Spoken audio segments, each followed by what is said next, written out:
Yo, crypto nation and mining family. Crypto nation and mining family. What's going on? Of course, like always, it's not financial advice. Yo, crypto nation and mining family. What's going on? Check this out, dude. My background. Guys, check it out. I mean, it looks like I'm in a mining facility, right? Yo, it's actually not. I have a green screen now, so baller. So I can actually like play around with this just a little bit here. So boom, see? Background gone. Yo, I'm like messing with my OBS here just to kind of show you guys what it is that's behind me. Not too much.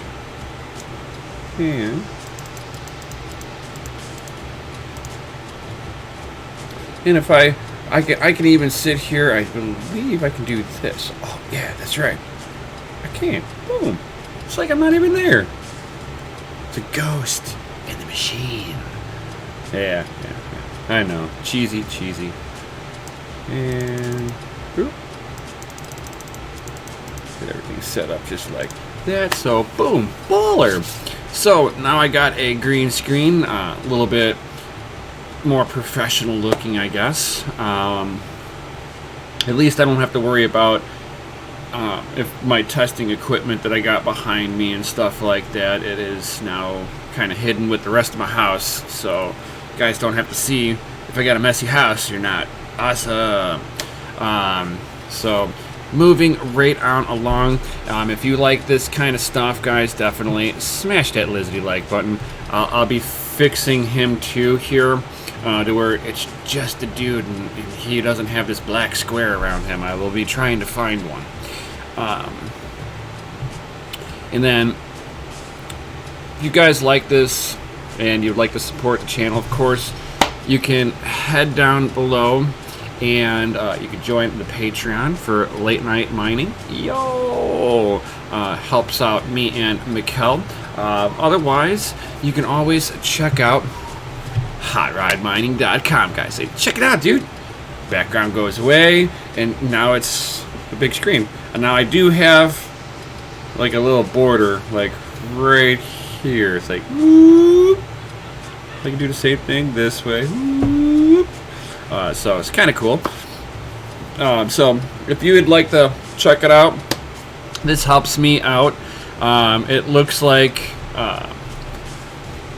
Shopify has cracked down on Mikkel and me for having any kind of PC computing parts. So if you're on Shopify and you say you're anything to do with crypto, they will not let you sell any kind of PC parts whatsoever.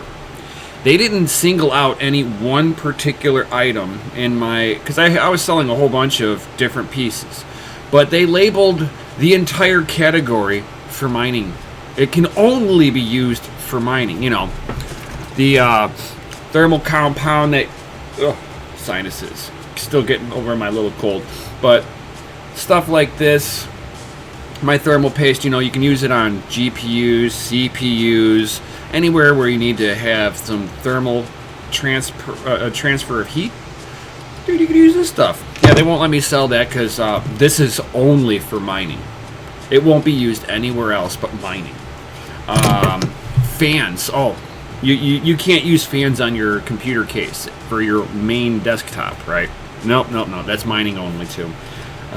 So yeah, I'm a little salty, just a little bit, that they have basically deemed that if you're basically anything to deal with crypto, you're no longer allowed to sell anything PC related without them stripping the payments out from underneath you. They're like, oh, PC parts, mining.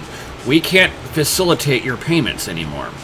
And your other options are actually will cost you more than utilizing this. So if I were to use a pure Bitcoin payment structure, which I would love to do, the only ones that Shopify is allowing on here that I can get on here myself charge way too much, and it's not even worth it at that point. It would basically shut the website down altogether. So unfortunately, I'm only allowed to have gear. So if you guys are looking for PC equipment, I'm trying to figure out another way that I can set up something like Shopify with how they've got the drop shipment set up that is not so censoring like Shopify is. So Mikhail felt it first, but I figured it was more or less because he had mining stuff in his description for the items that were being sold.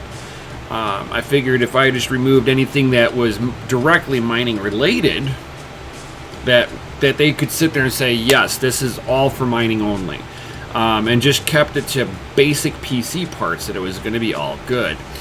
I was wrong. So, unfortunately, Hot Rod Mining and Consultation, because of censorship, is no longer allowed to sell PC parts anymore. Thank you, Shopify. I've got choice words that could be said, but I'll be nice. Moving on along. So, the Intel XE is going to have up to 512 execution units and up to 500 watts target point. So if you guys paid attention at all to CES, you would have noticed that Intel was there with their first graphics card in a long time. They were showing off their DG1, which has 96 execution units, and it has one tile design, one full fat tile design, or I'm sorry, it's just one tile. I'm sorry, but the tile base design will be used for their SDVs and the RVPs, the reference validation platforms, and stuff like that. So on their smaller ones, for the DG1, they're expecting a 75 watt target level on that one. That one has no external power on there. One fan, so it gets all of its power from the motherboard itself when you have it plugged in, or if you're putting it onto a riser, it gets all of its power from the riser. The few of the photos that I've seen of it shows no 6 or 8 pin on there, so very nice. I don't expect it to be a huge contender. The one that I'm a little bit more interested in actually is their Arctic Sound, which will be for their data centers. So it'd be nice to see if Intel can snatch up a little bit of the data center market from that aspect. They have some pretty deep pockets, and they have already a dominating feature with data centers. Knowing that basically a lot of the data centers are using Nvidias, especially the Tesla cards, or it's mostly Tesla cards because of the teraflops that they are able to execute very quickly. So coming down here, you can sit there and see the 4 cards that they're planning on introducing first. Like I was saying, the DG1, and then they got the Intel One Tile, which it's going to be more of a high performance version of the DG1 with 150 watt target range on there. It's going to have a minimum of a 6 pin on there. Then you step up to the Intel 2 Tile, which will be a 300 watt target point, on the high end. And then you're going to have 256 executing units on there. And I'm thinking that it's going to be very comparable to what AMD is proposing on all of this. So it's going to be very interesting. I think with the graphics cards, they're going to be hitting right into that ballpark of where AMD is playing in. Be nice to see some new competition, though. Woo-hoo-hoo. But what's nice about Arctic Sound for their data center? Their data center one, check this out. So it's going to have a graphics accelerator on there. It's going to have one tile per client design on a common die. It's 4 tiles, but it's going to have the HBM2E memory at 2.8 gigabytes. The HBM2E memory is Samsung's new memory modules that they're coming out with. So it looks like Intel is going to try to integrate this one right away. It's also going to have the PCIe G4 link in there. So this thing looks like it is, for a first try coming out of the batting cage, they're going to be trying to hit a home run with this one. It just depends on how they do their memory allocation on there versus how they have their cores set up on this. So if the cores have a lot of horsepower behind it and they can utilize that memory the way that AMD does, I think out of the box, this is going to be a good one. I would like to see this one mined just a little bit, just a little bit, you know. Sit there and get one of those cards in here. Yo! And this is what the DG1 looks like right here. So with a single fan, all that good stuff. But I'm not interested in that one. Their graphics card side of it, The high-end one I'd be interested in, and their data center one. That one has my full attention. Core count 4,906, which that will put it right up there with like a 2080 and stuff like that, and even hitting near the Teslas. I mean, the Teslas aren't bad of a card at all. You know, you're going to be sitting here. If you guys want to learn more about the Tesla cards, I mean, they're already implemented. These things are very, very good. I have not seen anybody mine on one of these firsthand. Be really interesting to see that happen. Here we go. That's what I was looking for. And they have the teraflops on here. I wonder what the real difference is going to be between the 512 execution units. How is it comparable to the Tesla V100s? You know, is that going to be for their? I mean, I know that they're targeting this towards deep learning, but I wonder how close the numbers are going to be with their high end, where they're going to fall into this range. That'll be interesting. And of course, AMD is going to be introducing the Pro W5500 workstation graphics card. So this is also going to, I mean, AMD is not going to want to get left out on this one.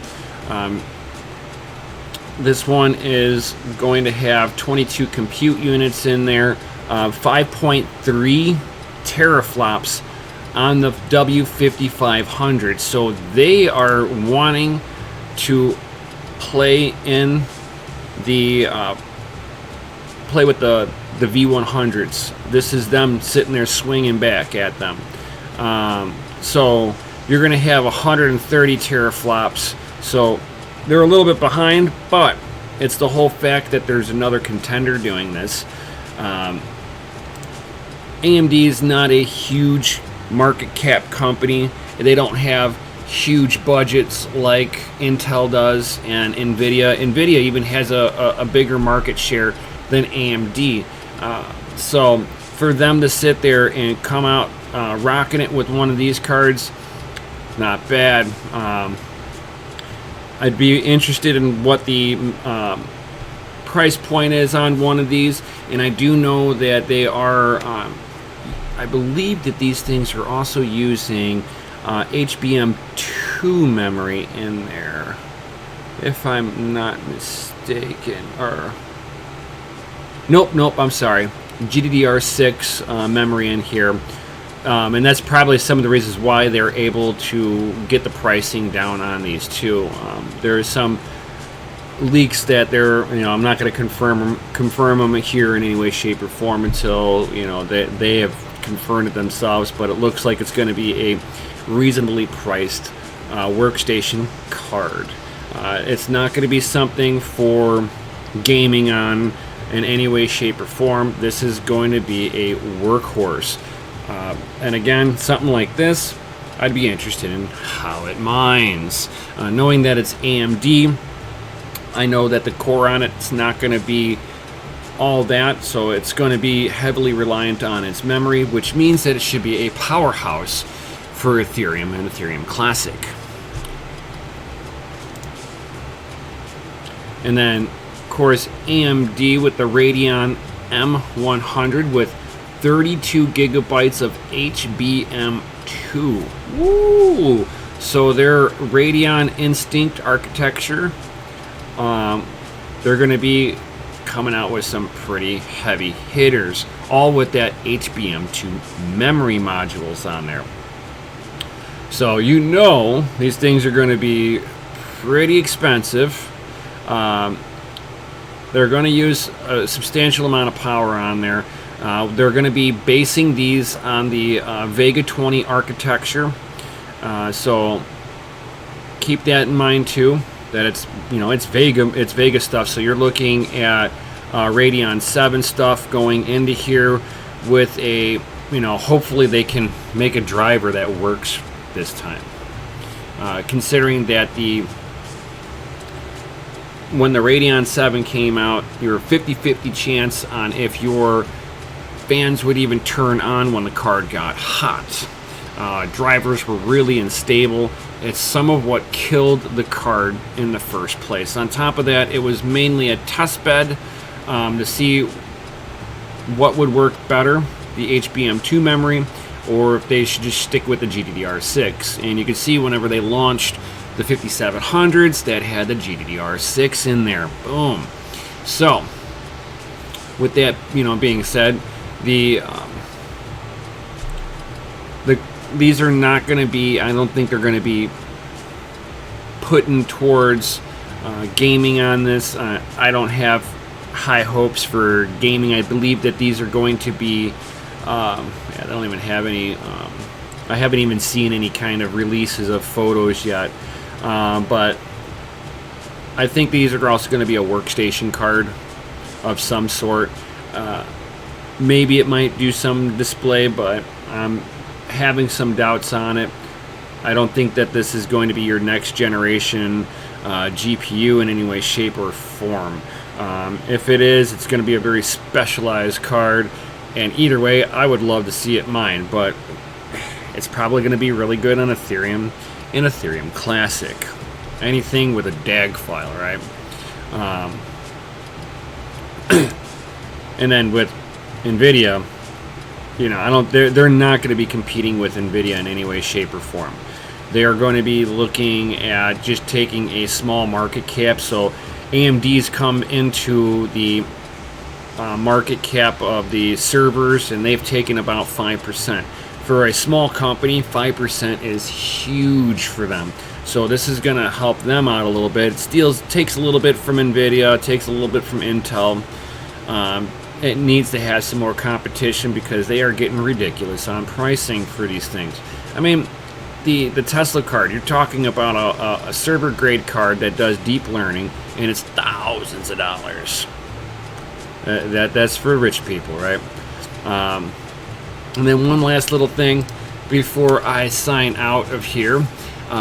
Palette has released a passive GPU solution. So the 1650 Colmex from Pallet is going to be one of the first passive coolers in a while. Nickel-plated heat pipes on there, vast volume of nickel-plated fins. I mean, the car actually looks pretty good. It's going to operate just like a regular 1650 4 gigabyte. The 1650 4 gigabyte probably doesn't get that hot to begin with. And as long as you put it into a case that has good airflow, you shouldn't have an issue with this card. That's why they're able to do this.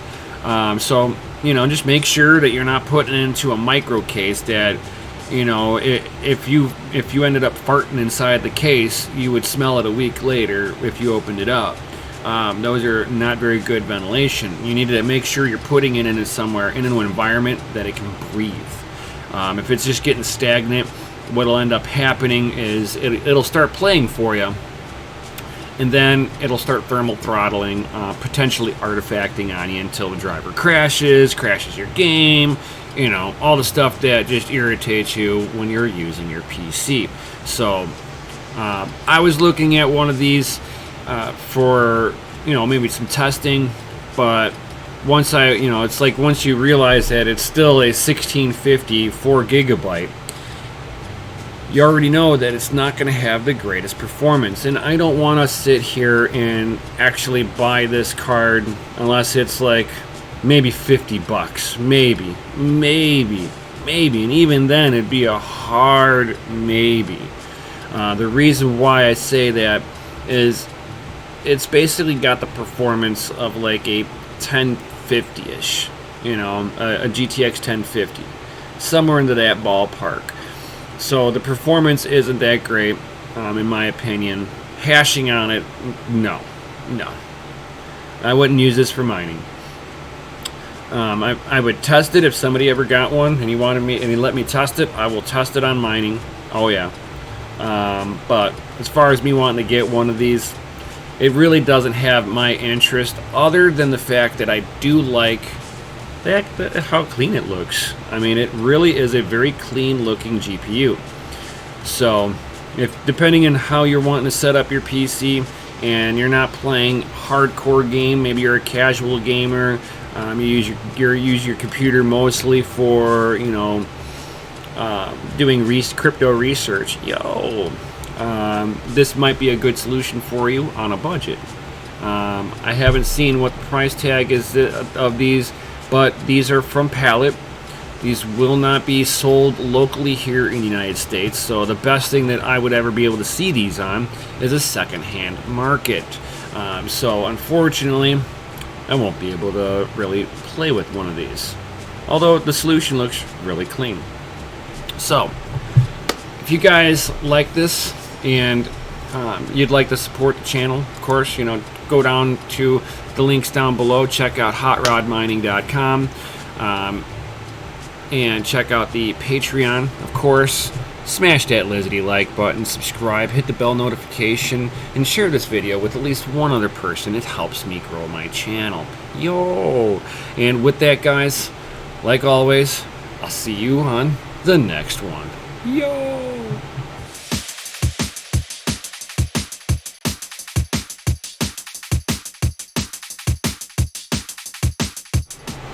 Dude, seriously, this is really cool. I mean, my finger's on the green screen, and it looks like I'm touching the miners. I mean, let me turn it off. Bink, bink, bink, bink, bink, bink.